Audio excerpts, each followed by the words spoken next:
If you go on in chemistry, you will see several different definitions for acids and bases. But in this level, we're just going to look at the Arrhenius theory, which describes or defines bases and acids. Bases are defined as compounds which produce hydroxide ions when they dissolve in water.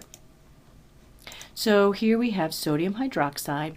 When it dissolves in water, we form hydroxide. Acids produce H plus ions when they dissolve. So here's hydrochloric acid, and when it dissolves, we get H plus. So the H plus is what makes an acid, and the OH minus is what makes a base. Now, acids and bases, when they dissolve, act like ionic compounds. Sodium hydroxide is an ionic compound, and when ionic compounds are dissolved, they separate into the cations and anions that make them up. Acids, however, are typically molecular compounds. However, they break apart into ions, the H plus ion and whatever's left over, in this case, the chloride anion. So acids are similar to ionic compounds in that they'll break apart into ions when dissolved, and this is what makes the acid this very reactive H plus. But they're like molecular compounds in that if we could isolate an HCl molecule, the acids are always made up of molecules, not of ions. And then here's a weak acid. This is acetic acid. Acetic acid will form a small amount of H plus when it's dissolved, as well as the anion that's left over, acetate. So if we look at the next slide, here's HCl dissolved in water. We have H plus and Cl minus ions that are dissolved. And it's the H plus that makes it an acid, and it's the reactive part of an acid. Sodium hydroxide, which is a base, when it dissolves, breaks apart into the sodium ions and the hydroxide ions. And it is the hydroxide ions that makes it a base. Now, we may recall from earlier when we were looking at reactions that acid-base reactions are known as neutralization reactions, and they occur when we have an H plus from an acid reacting with the OH minus from a base to make a water molecule. This is a double replacement reaction. The H plus reacts with the OH minus, and the remaining ions form an ionic compound.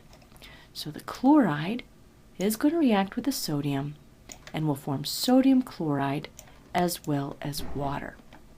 So whenever we have an acid-base reaction, we're always going to have H plus and OH minus forming water, which will be in the liquid state, and then the remaining compound will be an ionic compound, and whether it's AQ or not depends on its solubility. If it is soluble, then it will be AQ, meaning dissolved in water, and if it's insoluble, then there'll be an S here, which means it's a solid. So here's a sum up. H plus plus OH minus goes to water. An acid and a base is always going to give us water, and salt is just another name for an ionic compound. These are double displacement reactions. The cation and the anion charges stay constant. They just switch who they're with. So here's sulfuric acid, H2SO4, and calcium hydroxide.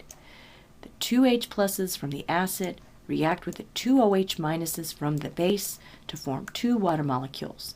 And what's left over, the sulfate and the calcium, form an ionic compound. Now, one thing I want to point out is when we have either carbonate or bicarbonate, and bicarbonate is HCO3 and carbonate is CO3 2-.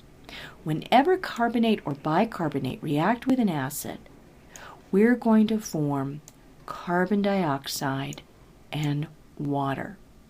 And then there'll be some ions left over, and those ions will form an ionic compound. So whenever we have carbonate or bicarbonate, we are always going to form carbon dioxide gas. Just think about baking soda and vinegar. So pause the slide and see if you can figure out the products of each one of these problems, and see also if you can balance the equation.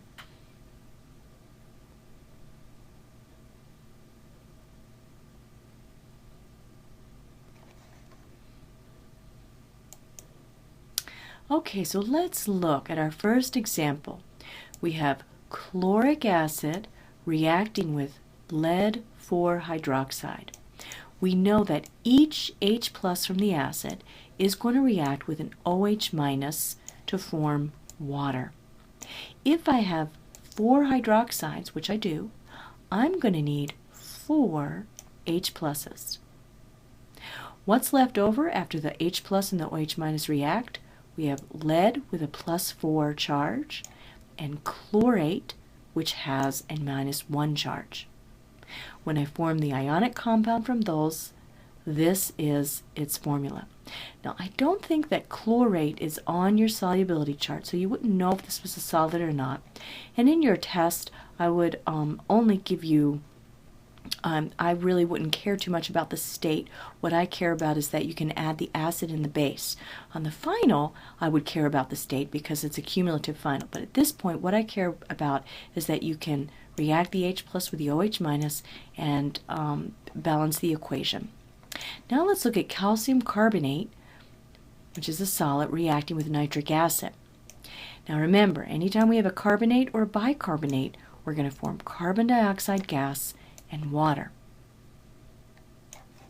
So my CO3, one carbon and 2 of the oxygens form carbon dioxide. The last oxygen forms water. I don't know why there's a 2 here. There should not be a 2 there. Okay, so we need 2 H's to form my water, and my calcium has a +2 charge, so I need 2 nitrates. So this is the balanced equation, and if you got it, give yourself a pat on the back. The last one was magnesium bicarbonate. Again, we have a bicarbonate reacting with an acid, so we're going to form carbon dioxide and water. Now I have 2 bicarbonates here, so I'm going to form 2 carbon dioxides. And so because I have 2 bicarbonates, I'm also going to form 2 waters. Magnesium has a +2 charge, and so I need 2 acetates to make an ionic compound. If you got this, give yourself a big pat on the back.